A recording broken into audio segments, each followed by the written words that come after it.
Oke, selamat sore. Jumpa lagi dengan Kriwak Kas Renggong. Oke, untuk sore hari ini saya akan untuk tetap semangat apapun posisinya, apapun kondisinya. Kalau kita lihat sekarang kondisi mau jalan ke pasar lockdown, ya mau ke mall lockdown, ya semuanya sekarang serba lockdown ya. Tetapi apapun kondisinya, apapun situasinya, kalian tetap kehidupan tetap berjalan. Jadi mau tidak mau ya kita tetap berusaha untuk melakukan segala sesuatu. Oke, untuk sore hari ini aku akan mencoba mereview seorang pengusaha yang sukses luar biasa, yaitu berasal dari Bali. Bali. Kalau kita lihat yaitu namanya adalah Aji Krishna. Nah, ini seorang pengusaha yang luar biasa. Apakah dia keturunan ningrat? Apakah dia seorang keturunan pengusaha sukses? Apakah dia seorang keturunan orang kaya? Ternyata tidak ya. Dia adalah hanya seorang lulusan SMP ya, tapi berkat kerja keras, kemauan keras, akhirnya dia menjadi seorang pengusaha yang sukses luar biasa. Oke, untuk sore hari ini saya akan mencoba mereview si Aji Krishna ya. Kisah suksesnya seperti apa, kita saksikan.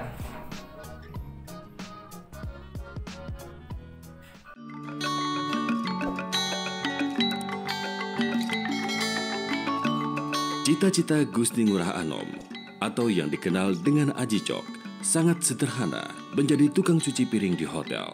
Namun cita-cita sederhananya itu kandas. Ia justru melesat sebagai seorang pebisnis sukses. Apalagi Aji Cok tak memiliki modal dan hanya tamatan SMP.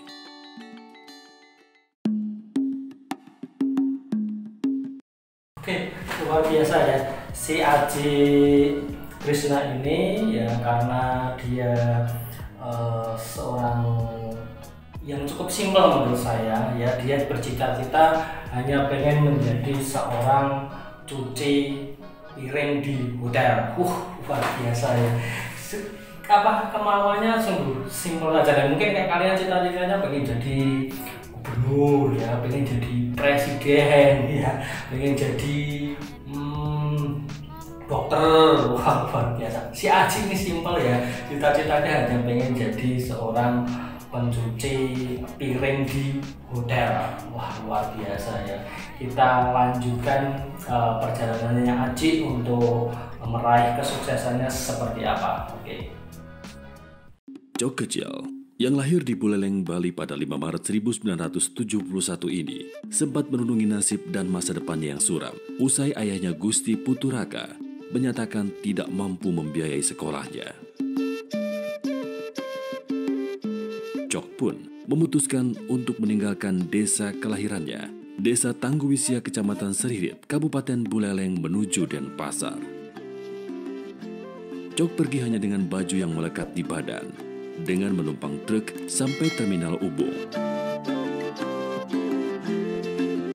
Oke, si Aji ini ya karena dia ingin melanjutkan sekolah di SMA ya, karena merasa orang tuanya memang tidak mampu untuk menyekolahkan si Aji ini sampai ke jenjang SMA ya. Akhirnya si Aji ini dia melarikan diri dari rumah ya, nekat untuk merantau di Denpasar. Hanya bermodalkan apa bro?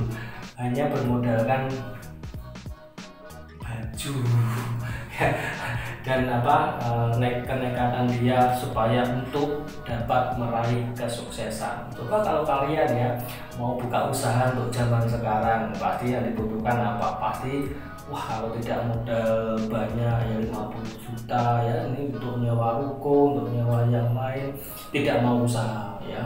Kalau tidak memiliki sesuatu yang besar untuk menggapainya, tidak mau melakukan usaha. Kita bisa melihat si Aji ini luar biasa sekali ya. Dia berangkat ke Denpasar ya, modal nekat melarikan diri ya, karena tidak dimodali orang tuanya. melanjutkan sekolah di SMA, ya dia hanya lulusan SMP saja. Akhirnya dia nekat naik truk untuk berangkat ke Denpasar hanya membawa satu baju. Satu baju. Akhirnya dia sampai ke terminal Ubud ya, ke terminal Ubud ya, di situ di Dinas Perhubungan. Dan akhirnya si Aji Krishna ini dia melanjutkan perjalanannya lagi. Melanjutkan perjalanannya lagi. Untuk ini lebih ngeri lagi ya, dia berjalan menuju Denpasar ya, tidak membawa uang sama sekali. Jadi dia yang ada di sampingnya itu aja ya, yang ada di sekelilingnya setiap perjalanan ya, pada saat itu ada, karena dia mengalami kehausan ya, karena dia tidak membawa uang sama sekali. Di situ ada air sungai yang mengalir ya, dia minum ya, di situ diminum air sungainya ya. Kalau sekarang kalau kalian nggak minum aqua ya nggak sehat, karena si Aji ini ya, dia melakukan perjalanan yang luar biasa ya. Dia hanya minum air di pantaran sungai. Ketika di jalan lagi ketemu informasinya ya, saya quick di sini ya, saya lihat kemarin dan wawancara dia ada apa ya, semangka kalau nggak salah ya, mau tidak mau ya mencuri. Memang karena keterpaksaan, tidak ada uang, tidak ada apapun yang di badannya dia ya, karena dia merasa perutnya lapar, dia ya mau tidak mau mencuri semangka tadi untuk bertahan hidup ya. Sungguh luar biasa ya kalau kita lihat kisah suksesnya. Makanya kalau kalian cobanya cuma aduh nggak bisa makan cuma satu kali ya, 2 kali nggak bisa makan, sudah merengek, sudah menangis dan mau gantung diri. Jangan dulu ya, ini kita lihat kisah suksesnya seperti apa, ini perjuangannya seperti apa, kalian harus lihat ini ya. Oke, kita lanjutkan lagi. Cok kemudian melanjutkan perjalanannya dengan berjalan kaki di sepanjang Sungai Noja. Untuk melepas dahaga, ia hanya minum air sungai. Langkah kakinya akhirnya mengantarkan Cok ke sebuah pos satpam di Hotel Rani, Sanur. Ia menumpang sementara di pos satpam tersebut. Sebagai ungkapan terima kasih diizinkan menumpang, Cok membersihkan halaman dan mencuci mobil, baik mobil tamu maupun... Tidak hanya itu saja ya, ketika dia sudah sampai di situ di perjalanannya yang mengelilingi Denpasar, dia akhirnya melihat hotel ya, dia menumpang pada pos satpam untuk tidur di situ ya, sebagai ucapan terima kasih ya, karena si Uco ini merasa dibantu bisa tidur di pos satpam tadi. Akhirnya si Uco ini membantu membersihkan sampah yang ada di sekelilingnya itu tadi, terus mencoba untuk membersihkan mobil ya, setiap hari sampai jam 4 dia bangun ya, membersihkan mobil ya, terus mencuci ya, membersihkan halaman dia lakukan ya. Hanya satu tujuannya, yaitu satu, mendapatkan makan dan mendapatkan tempat tinggal. Ini sesuatu yang luar biasa itu. Kalau sekarang ya, kalau kita lihat ya, di misalkan kalian kerja di sebuah perusahaan, misalkan bayarannya kurang ya, misalkan tidak mendapatkan makan siang, udah demo ya, besar-besaran ya, satu RT di bawah semua untuk demo, atau enggak satu tempat kerjanya di ujung untuk demo semuanya ya, gimana nih ya, protes ya. Sekarang kita lihat perjuangan Aji ya, dia tidak mengeluh, itu suatu hal yang luar biasa. Dia tidur di tempat pos satpam ya, sebagai ucapan terima kasih. Tadi dia membersihkan di situ ya, membersihkan halaman yang kotor ya, mencuci mobil, dan akhirnya dengan disiplinnya tadi ya, dengan kerja kerasnya tadi, banyak orang yang iba. Akhirnya si Aji ini setiap dia mencuci mobil itu dikasih uang, setiap mencuci mobil dikasih uang ya. Tetapi kalau kita lihat perjalanannya Aji, karena mungkin kelelahan ya, karena penyakit rematiknya kumat, akhirnya si Aji ini sudah tidak bekerja di situ lagi. Nah, kisahnya seperti apa lagi kita lanjutkan. Mobil pemilik hotel. Dari pekerjaannya mencuci mobil, Cok mendapatkan imbalan yang lumayan besar. Namun, Cok terpaksa harus menghentikan pekerjaannya sebagai tukang cuci mobil karena penyakit rematik yang menyerangnya. Ia pun menumpang di rumah pamannya yang seorang pengusaha konveksi kecil-kecilan. Di rumah pamannya ini, Cok turut membantu usaha pamannya, melakukan apapun yang bisa dikerjakannya.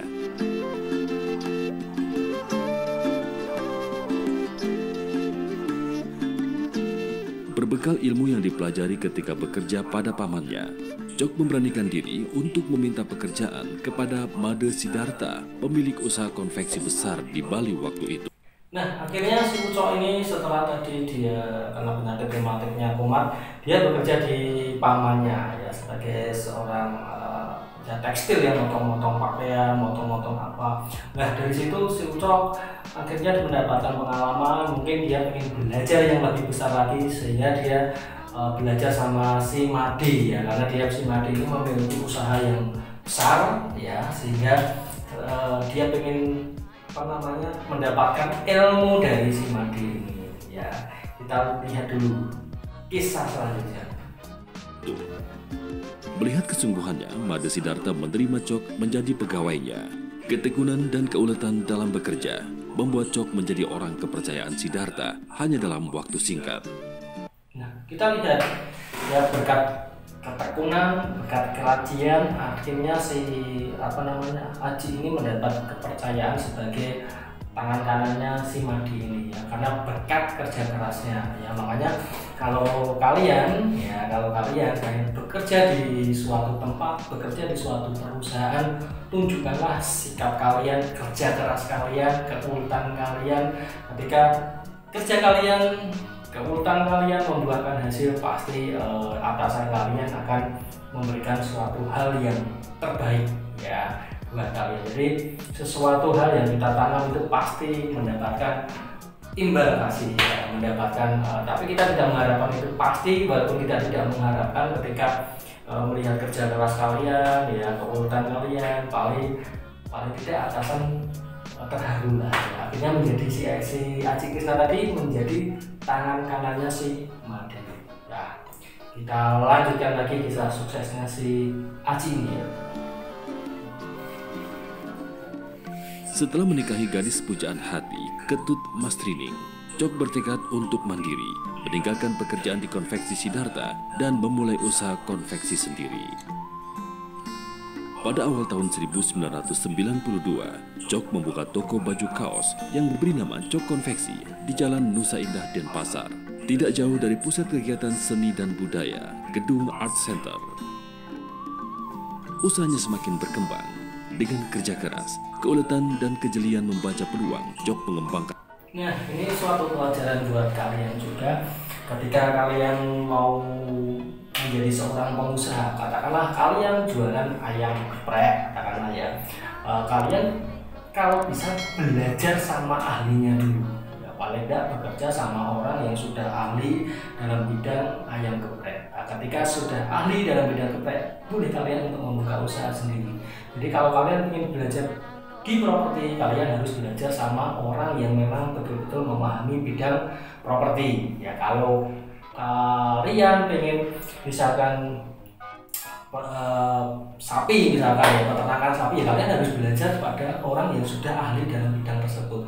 Jadi biar tujuannya apa? Biar supaya untuk menanggulangi kesalahan-kesalahan yang kalian lakukan ya. Rata-rata orang yang nekat tidak mau belajar, rata-rata usahanya pasti ya gulung tiga. Ketika kita belajar sama ahlinya, paling tidak kita sudah memiliki ilmu, sudah memiliki bakat, dan kalian bisa membuka peluang sendiri, membuka usaha sendiri ya.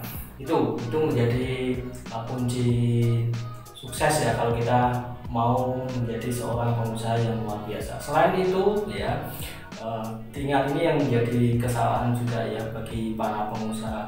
Ketika usaha kalian misalkan membuat restoran ayam geprek, ini akarnya dikuatkan dulu ya. Akarnya dikuatkan dulu, dibesarkan dulu. Ketika ini sudah menghasilkan passive income, sudah ketika sistemnya sudah jadi, ketika kalian tinggal ini sudah bisa berjalan sendiri ya, kalian baru bisa membuka usaha-usaha yang lain ya. Jangan sampai ini sebelum tua kalian sudah membuka cabang lagi, satu rame, satu sepi, satu rame, satu sepi, akhirnya ya sudah almarhum. Ya itu jangan sampai kita mengulang kesalahan orang lain ya sebelum, makanya kalian harus banyak belajar dari kesalahan-kesalahan orang lain ya, supaya untuk menanggulangi kesalahan tadi, supaya kalian ketika berusaha bisa langsung paling tidak mengalami kesuksesan, tidak perlu melalui rintangan-rintangan yang sudah dialami oleh orang lain. Seperti kita lihat ya, seperti ini, seperti kriwak. Dulu awalnya ini hanya kemasan biasa, tidak seperti ini ya, kemasannya hanya plastik. Saya jual di warung-warung ya, saya jual di market ya, tapi tanpa kemasan seperti ini, hanya kemasan plastik saja. Akhirnya walaupun menggunakan kemasan plastik, akhirnya diterima pasar. Ketika diterima pasar, akhirnya saya menggunakan kemasan yang seperti ini ya, lebih menarik lagi ya, karena kunci untuk cemilan itu adalah yang penting pertama adalah kemasan. Ketika orang membeli itu pasti yang dilihat kemasannya dulu. Masalah rasa itu biasanya nomor 2. Tapi yang terpenting lagi adalah dua-duanya harus masuk. Kemasannya harus menarik, rasanya juga harus menarik, ya, harus enak lah ya, rasanya maknyus enak ya, itu dua-duanya ini harus dapat. Ketika dua-duanya ini dapat, orang pasti akan beli lagi, akan repeat order lagi ya, akan membeli lagi. Itu kunci dari bisnis cemilan. Nah, dari kemasan yang seperti biasa sekarang ini sudah ada di Hypermart. Kalau kota kalian ada Hypermart pasti ada kriwak dan ada Gerigan. Nah, dan sekarang sudah merambah ke Indomaret. Ya, Indomaret ini sudah ada di Salatiga. Sebentar lagi mungkin saksikan di kota-kota kalian sudah ada kriwak dan Gerigan. Dan ini prosesnya juga dimulai dari nol. Ya, dari nol, tidak seperti ini ya, dulu hanya biasa saja. Jadi kisah tadi bisa kita ambil kesimpulan ya, yang namanya orang ingin menggapai sesuatu, ingin memiliki cita-cita yang tinggi, itu harus memang melalui proses yang luar biasa. Kalau saya ingat yang sering pepatah yang saya ingat ini ya, seorang nelayan yang tangguh, nah ini ya saya, itu pasti dihadapkan dengan ombak badai yang besar. Dia akan menjadi seorang nelayan yang tangguh. Ketika ombaknya ya biasa-biasa saja, jalannya biasa, dia tidak akan terbiasa menghadapi cobaan tadi ya, akhirnya kalau terbiasa akan menjadi seorang nelayan yang tangguh seperti itu. Terus yang kedua, kalau ketika kalian berada di titik terendah ya dalam hidup kalian, dalam usaha kalian, kalian harus bersyukur. Kenapa bersyukur? Ketika kalian dalam titik terendah, pasti suatu saat namanya roda itu berputar dari bawah nanti pasti ke atas, nggak mungkin ke bawah. Ke bawahnya semakin tajam, pantulannya juga semakin tajam. Itu yang perlu kita syukuri dalam hidup. Jadi apapun kondisinya, apapun situasinya, kalian tidak boleh menyerah, tidak boleh pantang nyerah ya. Kuncinya harus bersabar ya, melakukan segala sesuatu, dinikmati prosesnya. Terus apapun kendalanya, apapun rintangannya, tetap jalan ya menuju apa yang kalian inginkan. Setelah yang diimbangi juga berdoa ya, berdoa sesuai dengan agamanya lah ya. Pasti ketika orang itu ketika ada usaha, titik fokus, pasti suatu saat akan menjadi luar biasa dan bisa dibuktikan dengan kesuksesannya si Krishna. Si Krishna hanya lulusan SMP bisa berhasil memiliki usaha yang luar biasa di Bali. Kalau kalian lulusan SMA, mau lulusan perguruan tinggi, memiliki peluang yang sama ketika kita mau hidup sukses, meraih kesuksesan. Itu saja untuk pesan sore hari ini. Saya berpesan untuk para subscriber saya ya, tetap semangat untuk kondisi hari ini ya, untuk situasi hari ini. Walaupun semua kota itu hampir kena lockdown, tapi suatu saat ini saya yakin akan berakhir dan kembali normal lagi. Selamat sore dan salam luar biasa.